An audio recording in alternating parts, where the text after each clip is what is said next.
If you honestly think that the PlayStation 5 and Xbox Series X are underpowered next-gen consoles, you don't get it. Like at all.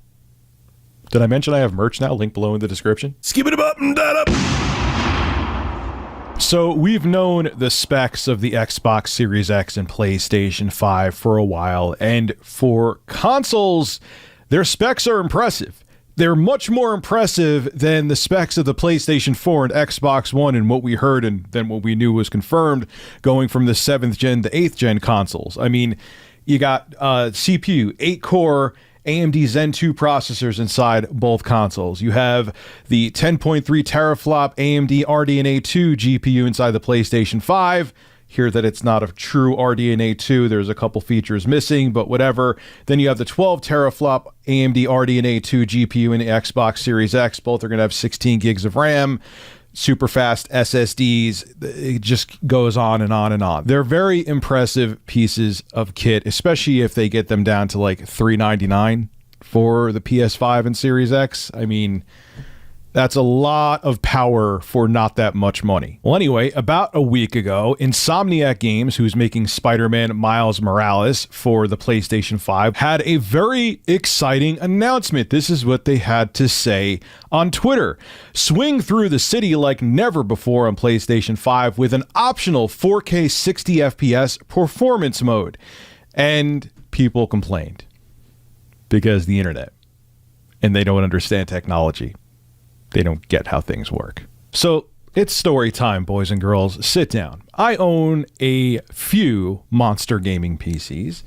And recently, just for the hell of it, because I never benched it on there before, I decided to benchmark Red Dead Redemption 2 on my i9-9900KS 2080 Ti. That's the graphics card.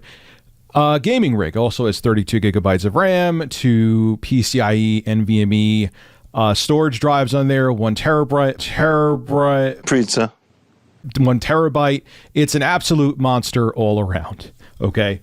And that graphics card is beastly. I mean, I understand AMD's and NVIDIA's compute performance isn't really apples to apples, but just to show you how monstrous the 2080 Ti was that I benched Red Dead Redemption 2 on, it actually has 14.2 teraflops of compute performance. That's more than either the PlayStation 5 or Xbox Series X. And in Red Dead Redemption 2, there's a bar where you could say favor visuals or favor performance. I went all the way out and maxed out the favor visuals preset. And guess what I got for frame rate in this monstrous graphics card with a very fast CPU? Yes, it's Intel right now, but it's still a monstrous CPU. Not even 50 frames a second. It was like, I think, 48.6 frames a second with the fastest graphics card you could buy in the market right now. I know there's the Titan RTX, but actually the 2080 Ti in games, it outperforms it. That's a very powerful graphics card. That card is more than probably the PlayStation 5 and Xbox Series X are going to be combined. And it can't run Red Dead Redemption 2 at max settings and maintain 60 FPS at 4K resolution. Do you understand what I'm saying? It was funny, I was saying it in a live stream last night. You know what Sony should have just done? Just had 4K 60 performance mode. Not even have the better visuals, just have it 4K 60. And I guarantee, because I see people complaining, oh God, these next gen consoles can't even do 4K 60 with higher fidelity. I'm just gonna be a PC elitist. And I'm thinking to myself, yeah, guess what? My 2080 Ti can't max out every single game and maintain 4K 60. Because game engines are getting really demanding. And if you want to include features like extra tessellation, extra ray tracing, extra lighting effects, guess what? It's still very demanding. Doesn't matter how powerful your graphics card is, it still may not be able to handle it. So when I see people saying, oh, this is proof that the consoles aren't powerful enough, I'm like, oh man. There's either two things. They're a PC elitist and they just hate consoles and they're always going to hate them no matter what they're capable of, or they've only gamed on consoles. And I blame Microsoft and Sony a bit for this too, because they keep on talking about frame rate resolution, frame rate resolution, frame rate ray tracing resolution, frame rate ray tracing resolution. So people are being like, oh, I'm going to get 4K 60 with ray tracing on every single one of my games. And I'm thinking to myself, I can't even get that on my $1,500 graphics card. How the hell are these consoles going to do it, even though they're pretty powerful? So I blame Sony and Microsoft for making people expect all of this and then somewhat disappointing them.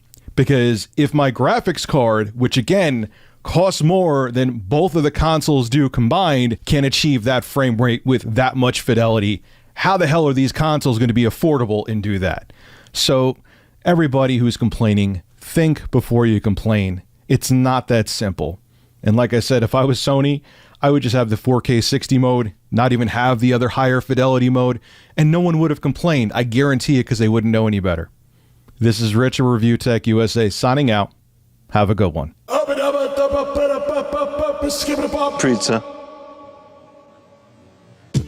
Hey, if you enjoy my content, consider becoming a Review Tech USA member. I'll have a link below in the description. I live stream now on this channel all the time, and it gives you access to cool emoticons to use as well while I live stream. Again, link below in the description. Thank you for your continued support.